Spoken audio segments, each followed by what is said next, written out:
ঠিক দুপুর 12টায় পারদ যেমন চড়েছে, বিধানসভার পারদও চড়েছে। তাই বিধানসভার দিকে নজর রাখতেই হচ্ছে।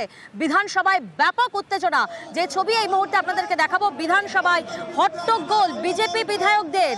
বিজেপি বিধায়ক মনোজ ওরাওকে সাসপেন্ড করা হয়েছে, মার্শাল দিয়ে বের করা হলো মনোজ ওরাওকে। তৃণমূল বিজেপি বিধায়কদের মধ্যে তুমুল তর্কাতর্কি, যে ছবি এই মুহূর্তে আপনারা দেখছেন। বিধানসভায় ব্যাপক উত্তেজনা এবং শঙ্কর ঘোষকেও সাসপেন্ড করা হয়েছে। বিজেপি বিধায়ক মনোজ ওরাও, শঙ্কর ঘোষকে সাসপেন্ড করা হয়েছে। প্রতিনিধি পারাদীপ এই মুহূর্তে আমাদের সঙ্গে রয়েছেন। পারাদীপ, বিধানসভার এই মুহূর্তে ঠিক কি পরিস্থিতি? এই মুহূর্তে বিজেপি বিধায়করা তারা কিন্তু বাইরে বেরিয়ে এসেছেন, ওয়াকআউট করেছেন এবং এই মুহূর্তে তারা যে বিধানসভা যে গাড়ি বারান্দা, সেই গাড়ি বারান্দায় বসে তারা তুলসী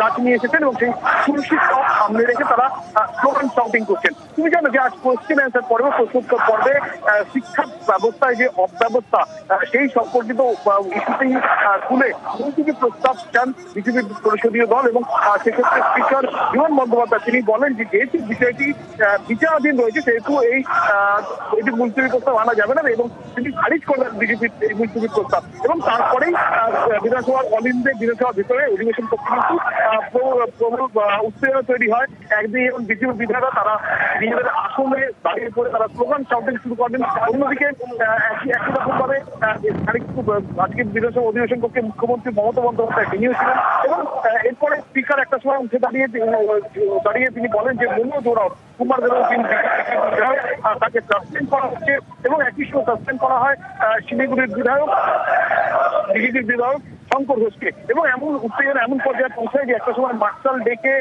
মনোজ ওরাওকে কিন্তু একটা কার্যত ধরে বিধানসভার অধিবেশন কক্ষের বাইরে বাদ করে দেওয়া হয়। এরপর পুরো বিজেপির পরিষদীয় দল তারা ওয়াকআউট করে বাইরে চলে আসেন এবং বাইরে এসে তারা কার্য বিবরণী সেগুলো ছিঁড়ে উড়িয়ে দেওয়ার পরে এই মুহূর্তে তারা গাড়ি বারান্দায় বসে রয়েছেন এবং গাড়ি বারান্দায় বিজেপি পরিষদীয় দলের পক্ষ থেকে একটি তুলসীর টব, তুলসীর চারা নিয়ে এসে তার সামনে বসে তারা সেখানে স্লোগান শাউটিং করছেন গাড়ি বারান্দায়। এখনো অব্দি যা পরিস্থিতি কিন্তু বলা যায় যে নজিরবিহীন ভাবে যেভাবে বিজেপি পরিষদীয় দল তারা ওয়াকআউট করলো এবং পুরো বিষয়টি নিয়ে তারা বাইরে এলো, সেটা কিন্তু বলা যেতে পারে একরকম ভাবে কার্যত হচ্ছে নজির। বেশ,